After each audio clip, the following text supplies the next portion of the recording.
Assalamualaikum warahmatullahi wabarakatuh. Perkenalkan, nama saya Elisa Risma Iswara, NIM 1805520078. Saya dari Universitas Tigupang Semarang, dari Fakultas Ekonomika dan Bisnis dan dengan prodi akuntansi. Pada kesempatan kali ini, saya akan membuat video presentasi dengan sedikit materi prinsip pendanaan bank syariah. Kemudian saya menggunakan buku Al-Kautsar sebagai buku pedoman materi saya. Sebelum masuk ke materi, saya akan membahas tentang bank syariah terlebih dahulu. Yang dimaksud dengan bank syariah yaitu bank yang menjalankan kegiatan usahanya berdasarkan prinsip syariah atau prinsip hukum Islam yang telah diatur melalui Majelis Ulama Indonesia atau MUI. Kemudian prinsip syariah meliputi prinsip keadilan dan keseimbangan. Kemudian ada prinsip kemaslahatan dan prinsip universalisme atau yang bisa disebut dengan alamiah. Kemudian bank syariah ini tidak mengandung gharar, masyir, riba, zalim, dan objek lainnya yang haram. Untuk bank syariah ini ada dua bentuk bank, yaitu bank umum syariah dan bank pembiayaan rakyat syariah. Menurut Undang-Undang Nomor 10 Tahun 1998, bank konvensional yaitu bank yang melaksanakan kegiatan usahanya secara konvensional. Sementara bank syariah yaitu dijalankan berdasarkan prinsip keuangan yang berlaku dalam agama Islam.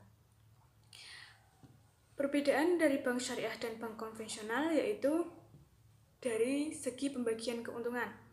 Untuk bank syariah, keuntungannya yaitu berasal dari pendekatan bagi hasil, di mana yang dimaksud dengan bagi hasil di sini adalah keuntungan bank dari bagi hasil jasa yang telah disediakan, seperti bagi hasil usaha dan biaya administrasi dari pinjaman. Untuk bagi hasil bank konvensional, keuntungannya berasal dari bunga serta dari kegiatan inti operasional bank berupa pengelolaan uang nasabah sebagaimana bank syariah. Bank konvensional juga menetapkan biaya administrasi untuk kegiatan pemberian jaminan. Itu merupakan sedikit pengetahuan tentang bank syariah. Setelah kita membahas tentang bank syariah, selanjutnya kita akan langsung saja masuk ke materi yaitu materi yang akan kita bahas, yaitu prinsip pendanaan bank syariah. Prinsip pendanaan bank syariah itu ada tiga jenis, yaitu prinsip investasi, prinsip jual beli, dan prinsip sewa. Dari ketiga ini saya akan membahas satu persatu. Mari kita membahas yang pertama, yaitu kita akan membahas tentang prinsip investasi. Prinsip investasi itu sendiri ada dua akad, yaitu akad mudharabah dan akad musyarakah. Untuk saat ini saya akan membahas tentang akad mudharabah dulu. Untuk pengertian akad mudharabah yaitu akad kerjasama di mana pemilik dana dan pengelola dana melakukan kegiatan usaha. Kemudian laba yang telah dihasilkan dari akad mudharabah itu sendiri akan dibagi atas dasar nisbah. Namun, apabila akad mudharabah ini mengalami kerugian, maka kerugian tersebut akan ditanggung sendiri oleh pemilik dana. Pengelola dana tidak akan menanggung kerugian itu. Kemudian, ketentuan syariah dari akad mudharabah yaitu dari dalam Al-Quran dan dari Al-Hadis. Untuk Al-Quran, akad mudharabah itu tercantum dalam Al-Quran surah Al-Jumu'ah ayat 10 dan Al-Quran surat Al-Baqarah ayat 283. Jenis-jenis mudharabah menurut PSAK 105 yaitu ada 3 jenis. Yang pertama ada mudharabah mutalakah, yang kedua ada mudharabah muqayyadah, dan yang ketiga ada mudharabah mustarakah. Untuk pengertiannya, mudharabah mutalakah yaitu jenis mudharabah di mana pemilik dana memberikan kebebasan kepada si pengelola dana dan untuk mengelola investasinya. Investasi mudharabah mutalakah ini bisa disebut juga dengan investasi yang tidak mengikat, karena si pengelola dana berhak melakukan apapun atas dana yang telah disalurkan oleh pengguna dana. Untuk jenis yang kedua yaitu mudharabah muqayyadah. Mudharabah muqayyadah yaitu jenis mudharabah di mana pemilik dana memberikan batasan kepada si pengelola dana. Kemudian yang dibatasi yaitu berupa dana, lokasi, dan cara penggunaan investasi dana yang telah disalurkan. Jenis yang ketiga yaitu mudharabah mustarakah. Untuk mudharabah mustarakah yaitu jenis mudharabah di mana pengelola dana menyertakan modal dananya dalam kerja sama investasi. Jadi si pengelola dana bisa ikut menyalurkan dana setelah investasi itu berlangsung, namun keputusan tersebut harus ada izin dari pihak pemilik dana. Rukun murabah sendiri ini ada 4, yaitu pelaku, ijab qabul, objek mudharabah, dan nisbah keuntungan. Untuk pelaku ini terdiri dari pemilik dana dan pengelola dana. Kemudian objek mudharabah berupa modal dan kerja. Untuk ketentuan dari objek mudharabah itu yaitu untuk ketentuan modal yaitu modal yang diserahkan dapat berbentuk uang atau aset lainnya yang harus jelas jumlah dan jenisnya. Kemudian modal yang diberikan secara tunai dan tidak utang. Kemudian modal harus diketahui dengan jelas jumlahnya sehingga dapat dibedakan dengan keuntungannya. Kemudian pengelola dana itu tidak memperkenalkan untuk memudharabahkan kembali modal mudharabah, dan apabila itu terjadi maka dianggap pelanggaran kecuali sudah mendapatkan izin.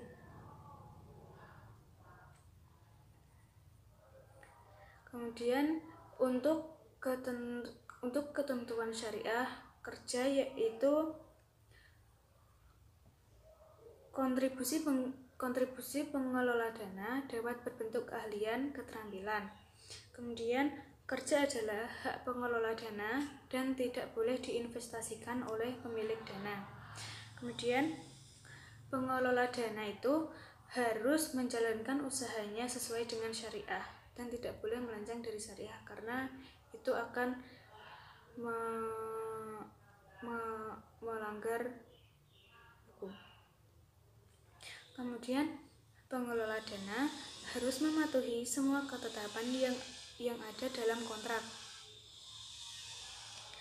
agar tidak terjadi kecurangan dan kemelancengan dalam melakukan usaha. Dan kemudian apabila pemilik dana itu tidak melakukan kewajiban atau melakukan pelanggaran terhadap kesepakatan, pengelola dana berhak mendapat ganti rugi. Pengelola dana berhak bertanggung jawab atas apa yang telah dilakukan. Untuk ketentuan nisbah, yaitu nisbah adalah besaran yang digunakan untuk pembagian keuntungan yang mencerminkan imbalan yang berhak diterima oleh kedua pihak bermudharabah atau keuntungan yang diperoleh. Kemudian yang kedua, perubahan nisbah harus berdasarkan kesepakatan kedua belah pihak. Kemudian pemilik dananya juga tidak boleh meminta pembagian keuntungan dengan menyatakan nilai nominal tertentu karena dapat menimbulkan riba. Karena dari awal perjanjian si pemilik dana dan pengelola dana harus telah menentukan besarnya nisbah agar tidak ada riba yang ditimbulkan. Untuk prinsip pembagian hasil dari akad mudharabah yaitu hasil investasi dibagi antara pengelola dana dan pemilik dana sesuai nisbah yang telah disepakati. Selanjutnya, bagi hasil investasi ini telah dikurangi untuk pengelola dana tersebut, dibagi antara pengelola dana dengan pemilik dana sesuai dengan porsi modal masing-masing. Yang kedua yaitu hasil investasi ini dibagi antara pengelola dana dan pemilik dana sesuai dengan porsi modal masing-masing. Selanjutnya, bagi hasil investor setelah dikurangi untuk pengelola dana tersebut dibagi antara pengelola dana dan pemilik dana dengan nisbah yang telah ditentukan dari awal ijab. Untuk prinsip investasi yang kedua yaitu akad musyarakah. Pengertian akad musyarakah yaitu kerjasama antara kedua belah pihak atau lebih untuk melakukan suatu usaha tertentu, di mana masing-masing pihak ini memberikan kontribusi dana dengan keuntungan bahwa keuntungan berdasarkan kesepakatan, sedangkan kerugian berdasarkan porsi kontribusi dana. Definisi ini dikemukakan pada PSAK 106. Untuk ketentuan bank syariah itu ada dari Al-Quran dan Al-Hadis. Untuk Al-Quran yaitu dari surat Al-Nisa ayat 12, dari surat Al-Ashhad ayat 24.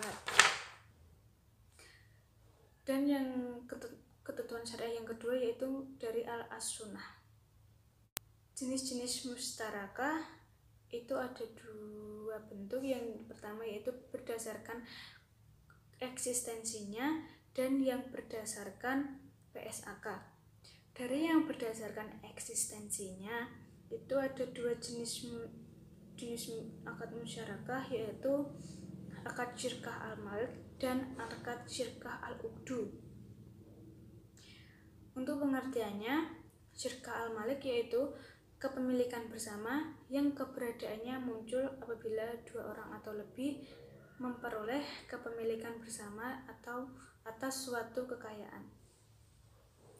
Kemudian untuk pengertian syirkah al-uqdu yaitu kemitraan tercipta dengan kesepakatan antara dua belah pihak atau lebih untuk bekerja sama dengan mencapai tujuan tertentu.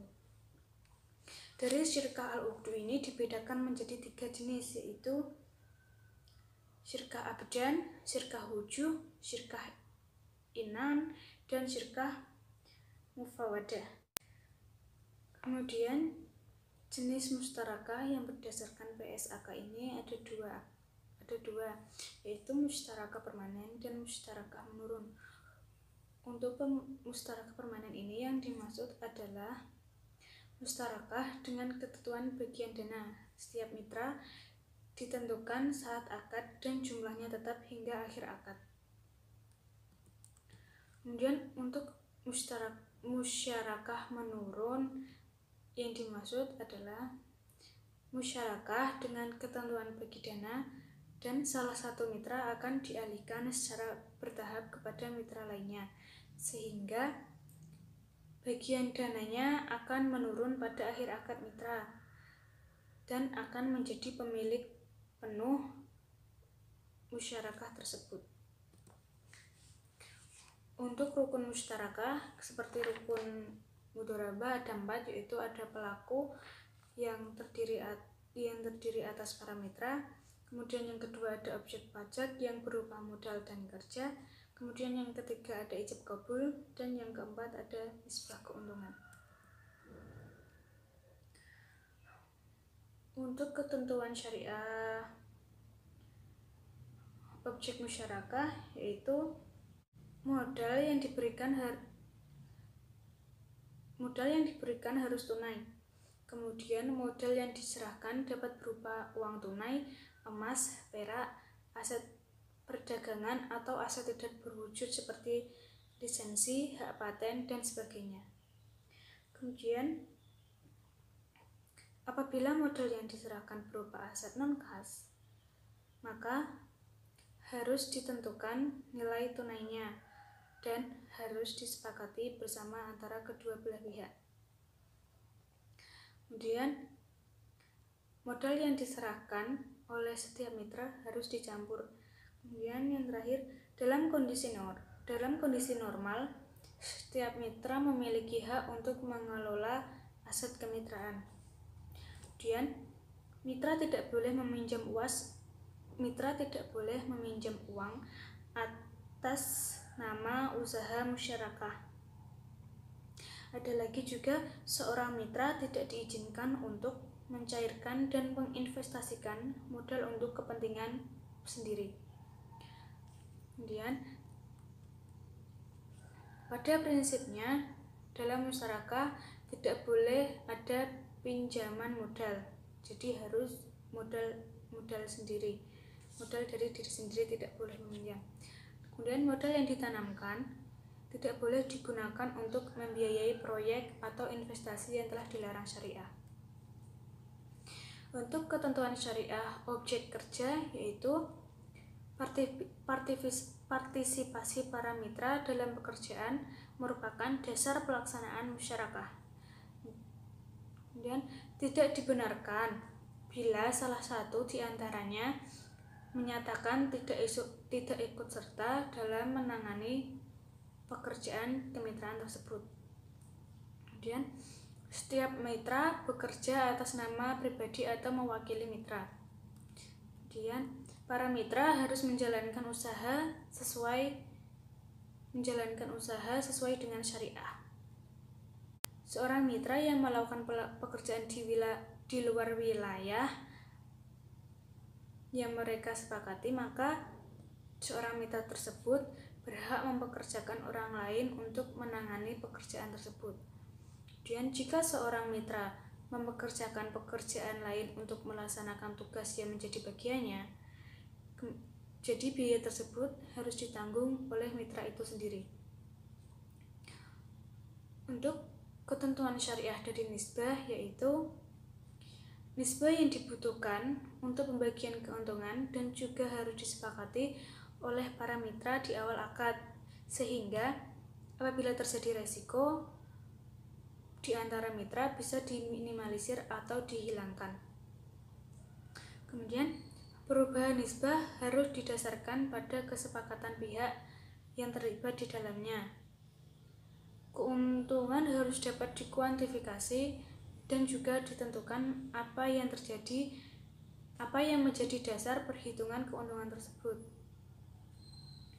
Keempat, mitra yang dibagikan harus menggunakan nilai realisasi. Kelima, mitra tidak boleh menentukan bagian dari keuntungan yang menyatakan nilai nominal tertentu, karena hal tersebut bisa akan menimbulkan riba dan melanggar prinsip syariah keadilan.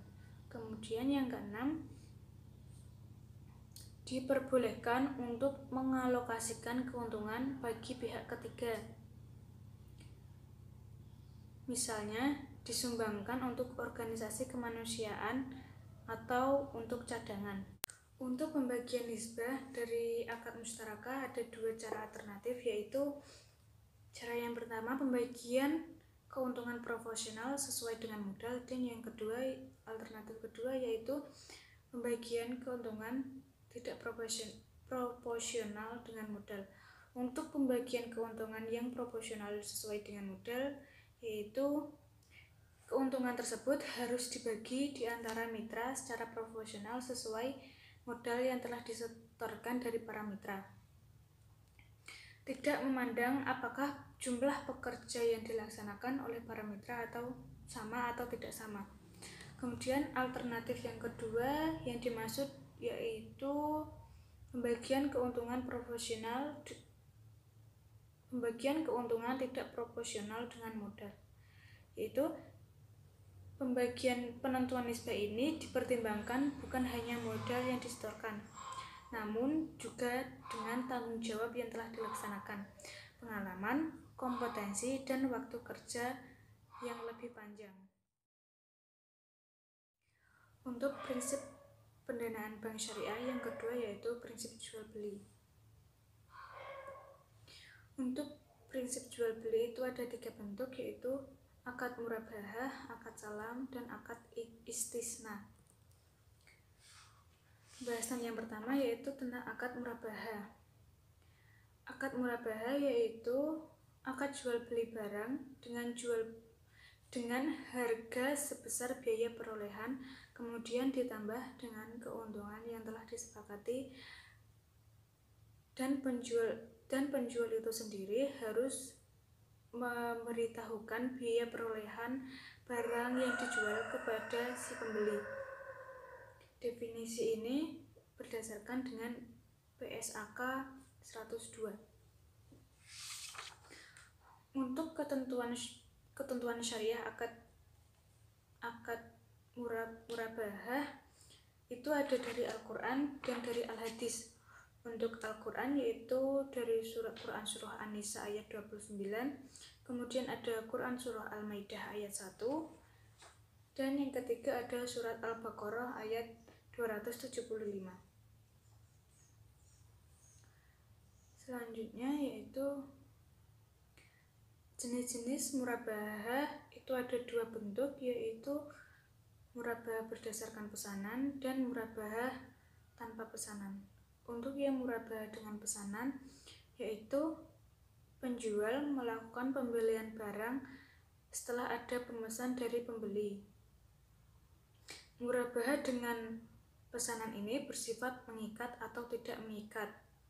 Yang dimaksud dengan sifat mengikat yaitu pembeli harus membeli barang yang telah dipesannya dan tidak boleh membatalkan pesanannya. Kemudian yang disebut dengan yang bersifat tidak mengikat yaitu walaupun telah memesan barang tetapi pembeli tersebut tidak terikat, maka si pembeli tersebut bisa membatalkan atau tidak jadi membeli barang pesanan yang telah dipesan. Bentuk jenis murabahah yang kedua yaitu murabahah tanpa pesanan. Murabahah tanpa pesanan yang dimaksud yaitu di sini yaitu jenis murabahah yang bersifat tidak mengikat, karena murabahah ini dilakukan tidak melihat ada pesanan atau tidak, sehingga penyedia barang dilakukan sendiri oleh si penjual. Untuk rukun dan ketentuan akad mudharabah ada 3, yaitu untuk rukun yang pertama yaitu pelaku. Pelaku yang di sini yang dimaksud adalah pelaku harus cakap hukum dan sudah balik. Apabila pelaku yang melakukan akad ini masih di bawah umur, maka akad tersebut dianggap tidak sah. Untuk ketentuan objek jual beli yaitu barang yang diperjualbelikan harus haram. Maka barang yang haram tidak boleh dijadikan objek jual beli, karena barang tersebut bisa menyebabkan manusia melakukan hal yang bermaksiat atau melanggar larangan Allah, melanggar ketentuan syariah. Kemudian barang yang diperjualbelikan tersebut harus dapat diambil manfaatnya dan memiliki nilai, dan juga bukan merupakan barang-barang yang telah dilarang untuk diperjualbelikan seperti minuman keras, narkoba. Kemudian ketentuan objek yang ketiga yaitu barang tersebut harus dimiliki oleh penjual. Apabila penjual tidak memiliki barang tersebut, maka tidak sah. Maka akad yang akan dilakukan tersebut tidak sah. Ketiga, barang tersebut dapat diserahkan tanpa tergantung dengan kejadian sesuatu di masa depan. Barang yang tidak jelas waktunya, maka akad yang dilakukan akan tidak sah karena menimbulkan ketidakpastian yang pada gilirannya dapat merugikan salah satu pihak yang bertransaksi. Kemudian barang tersebut diketahui secara spesifik dan dapat diidentifikasi oleh pembeli sehingga tidak akan menimbulkan. Kemudian barang tersebut juga harus dapat diketahui kuantitas dan kualitasnya dengan jelas sehingga tidak akan menimbulkan gharar. Untuk ketentuan objek lainnya yaitu harga barang harus jelas dan barang yang diakadkan ada di tangan penjual. Prinsip jual beli yang kedua yaitu akad salam. Yang dimaksud dengan akad salam yaitu akad jual beli barang pesanan dengan pengiriman di kemudian hari oleh penjual, dan pelunasannya bisa dilakukan oleh pembeli pada saat akad itu disepakati sesuai syarat yang telah ditentukan. Untuk definisi ini dikemukakan pada PSAK 103. Ketentuan syariah dalam akad salam ada dua bentuk, yaitu dalam Al-Quran dan dalam Al-Hadis. Untuk Al-Quran ada di dalam surat Al-Maidah ayat 2, dan untuk Al-Hadis itu terdapat dua hadis. Yang pertama itu ada hadis riwayat Al-Bukhari Muslim dan hadis riwayat Ibnu Majah. Jenis-jenis akad salam itu ada dua jenis, yaitu akad salam dan salam paralel. Untuk salam yang dimaksud di sini adalah transaksi jual beli di mana barang yang diperjualbelikan belum ada ketika transaksi dan pembeli melakukan pembayaran di muka, sedangkan penyerahan barang baru dilakukan di kemudian hari. Untuk salam paralel yang dimaksud adalah melakukan dua transaksi salam, yaitu antara pemesan pembeli dengan penjual, serta antara penjual dengan pemasok atau bisa dengan pihak ketiga lainnya. Untuk rukun dan ketentuan akad salam ada tiga, yaitu pelaku yang terdiri dari penjual dan pembeli, kemudian objek yang berupa barang yang akan diserahkan dan modal, kemudian ada ijab qabul atau serah terima. Untuk ketentuannya sendiri yaitu pelaku yang dimaksud adalah pelaku harus cakap hukum dan pelaku tersebut harus sudah balik. Untuk ketentuan objek jual beli akad salam, yang pertama yaitu ketentuan yang terkait dengan modal, yang merupakan modal itu harus diketahui jenis dan jumlahnya dan harus jelas. Kemudian modal yang diserahkan harus berbentuk uang tunai. Kemudian modal yang diserahkan harus diserahkan ketika akad berlangsung. Untuk ketentuan barang salam yaitu barang harus dapat dibedakan atau mempunyai spesifik yang jelas mengenai kuantitas, jenis, dan ukurannya. Barang tersebut juga harus dapat kuantifikasi atau dapat ditukar. Kemudian waktu atau tempat penyerahan barang harus ditentukan berdasarkan kesepakatan. Kemudian barang boleh dikirim sebelum jatuh tempo asalkan disetujui oleh kedua pihak.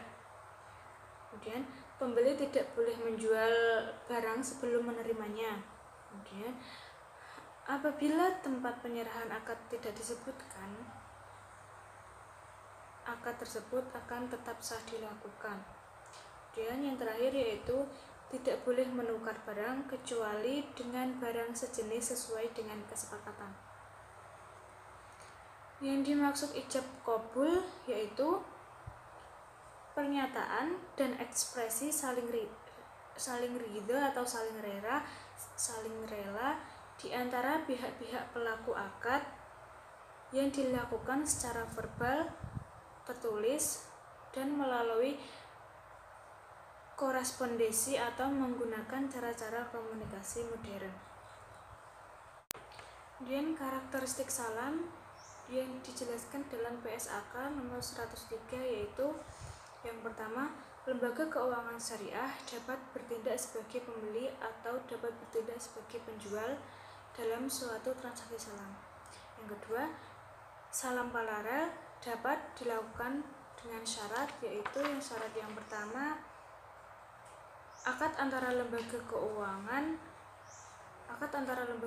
syariah atau pembeli dan produsen atau penjual terpisah dari akad antara lembaga keuangan syariah dan pembeli akhir. Syarat yang kedua yaitu kedua akad tidak saling menggantungkan. Kemudian karakteristik yang ketiga yaitu spesifikasi dan harga barang disepakati oleh pembeli dan penjual pada awal akad.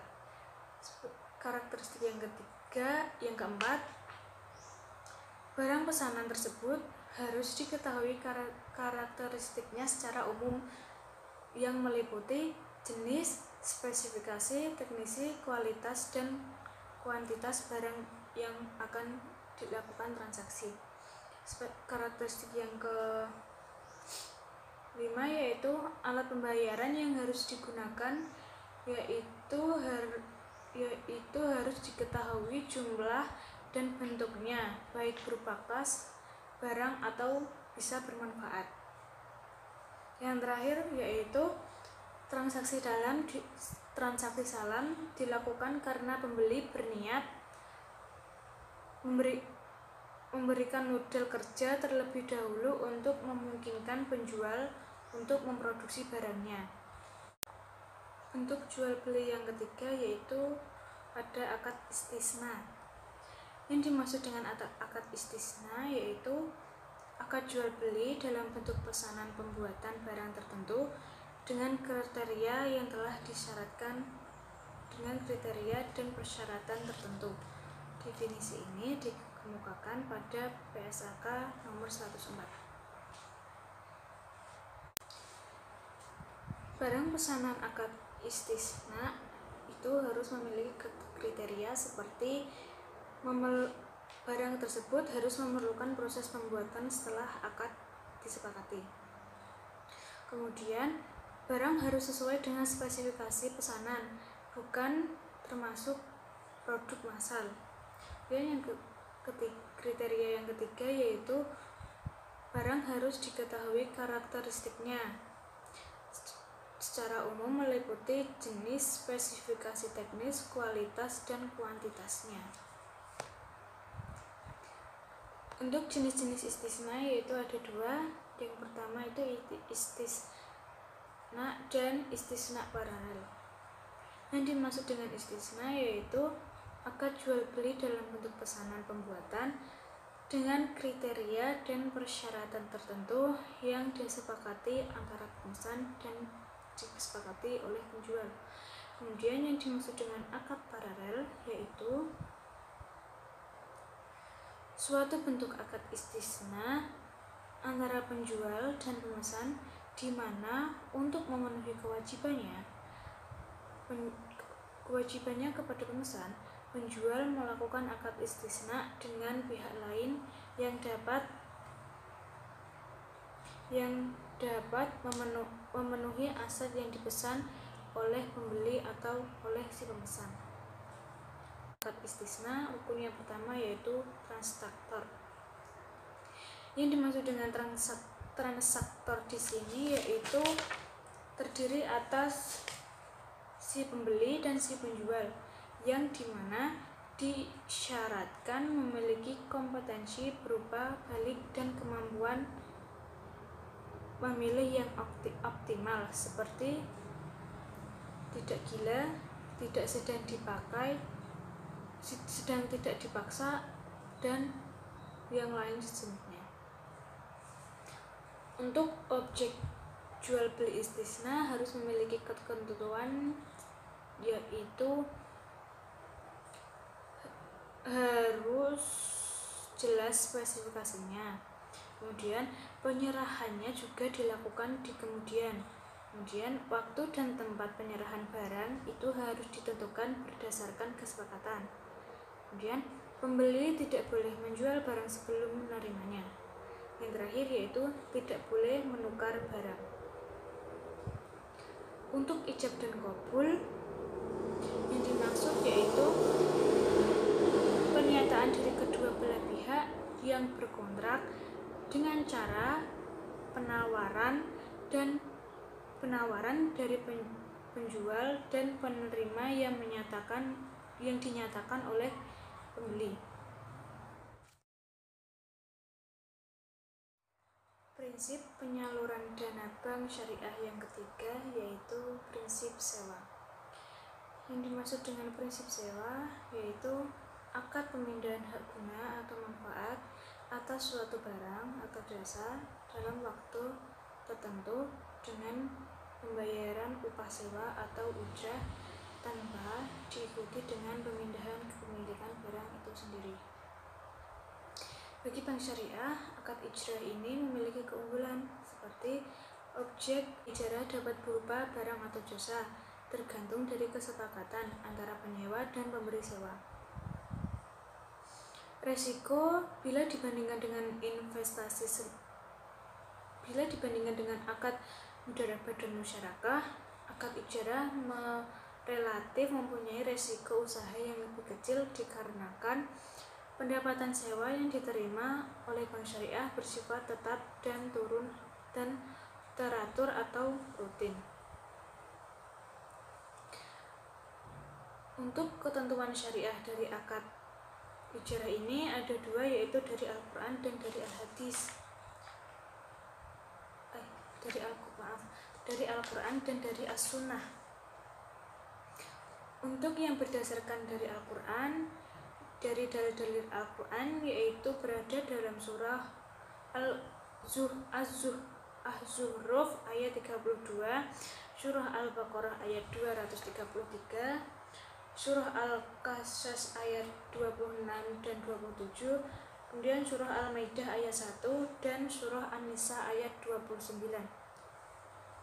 Untuk ketentuan dari As-Sunnah yaitu ada 5 macam. Yang pertama ada hadis riwayat Bukhari dan Muslim, hadis riwayat Ibnu Majah, hadis riwayat Imam Ahmad dari sahabat Abdullah bin Mas'ud, kemudian ada hadis riwayat Imam An-Nisai, dan hadis yang dihasilkan oleh Syekh Albani rahimahullah dalam kitab beliau Irwaul Galil. Untuk jenis ijarah itu ada yang berdasarkan objek yang disewakan dan ada yang berdasarkan dengan PSAK. Untuk yang berdasarkan objek yang disewakan itu ada 2 ijarah, yaitu ijarah yang berhubungan dengan sewa aset atau properti, yaitu yang dimaksud di sini yaitu memindahkan hak untuk memakai dari aset atau properti tertentu kepada orang lain dengan imbalan biaya sewa. Bentuk yang kedua yaitu ijarah yang berhubungan dengan sewa jasa. Yang dimaksud yaitu mempekerjakan seseorang dengan upah sebagai imbalan jasa yang telah disewa. Kemudian jenis-jenis ijarah yang berdasarkan PSAK 107 yaitu ada pertama, ijarah adalah akad pemindahan hak guna atau manfaat atas suatu aset atau jasa dalam waktu tertentu dengan pembayaran upah atau sewa tanpa diikuti dengan pemindahan kepemilikan atas suatu aset itu sendiri. Bentuk yang kedua dari PSAK yaitu jual dan sewa kembali atau bisa disebut dengan sell and leaseback atau transaksi jual dan ijarah, di mana dalam hal ini seseorang menjual asetnya kepada pihak lain dan menyewa kembali aset tersebut. Yang ketiga yaitu ijarah mutahiyah bitamlik atau bisa disingkat IMBT. Yang dimaksud IMBT yaitu ijarah dengan akad janji dari pembeli sewa berupa pemindahan kepemilikan oleh objek ijarah pada saat tertentu. Pemindahan objek ijarah ini dapat dilakukan dengan hibah dan penjualan. Dengan penjualan ini, harga harus disepakati oleh kedua belah pihak sebelum akad penjualan. Namun pelaksanaan penjualan dapat dilakukan setelah akad berakhir, sebelum akad berakhir, dan penjualan secara bertahap sesuai dengan janji pemberi sewa. Rukun dan ketentuan akad ijarah ada 3, yaitu pelaku, objek, dan ijab qabul. Untuk pelaku terdiri dari pemberi sewa atau pemberi jasa, lesor, mujir, dan penyewa atau pengguna jasa atau lese atau mustajir.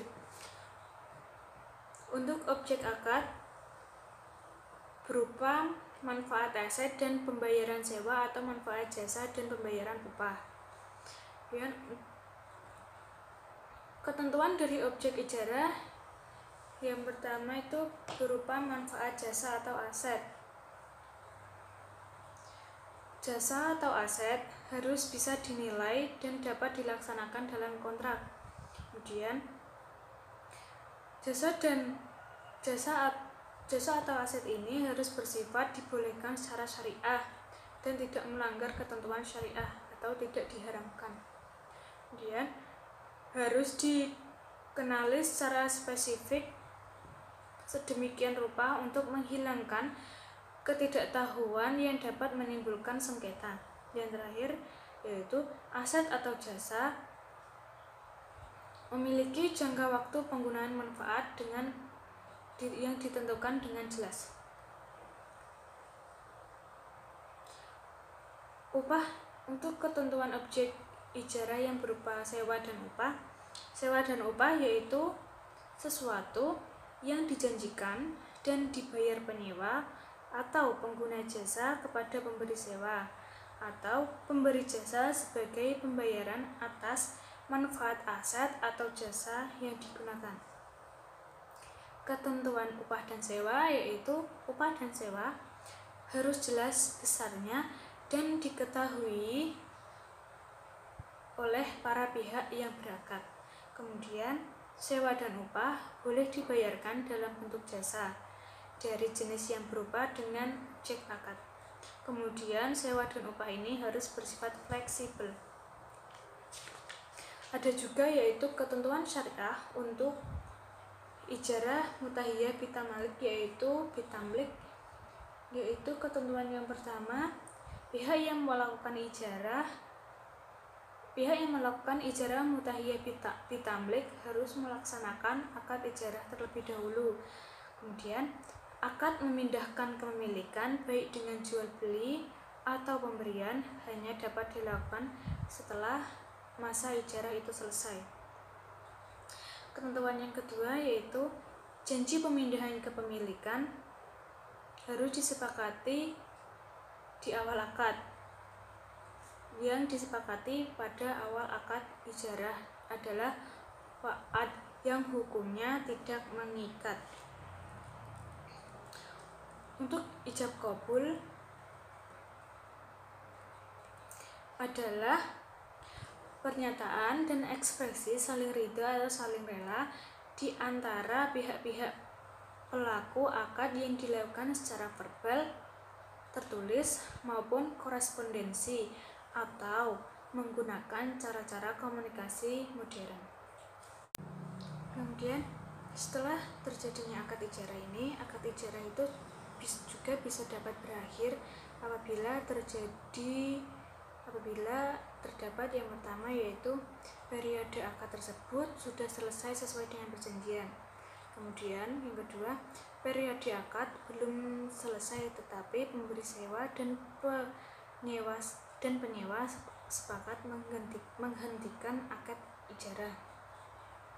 Sebab yang ketiga yaitu terjadinya kerusakan aset. Sebab yang keempat yaitu penyewa tidak dapat membayar sewa. Sebab yang kelima yaitu salah satu pihak meninggal dan ahli waris tidak berkeinginan untuk meneruskan akad karena memberatkannya. Demikian itu adalah presentasi dengan materi prinsip penyaluran dana bank syariah yang bisa saya sampaikan. Maaf apabila ada salah pengucapan atau salah dari kata-kata saya mohon maaf. Semoga tugas ini bisa membantu saya mendapatkan nilai yang bagus. Wassalamualaikum warahmatullahi wabarakatuh.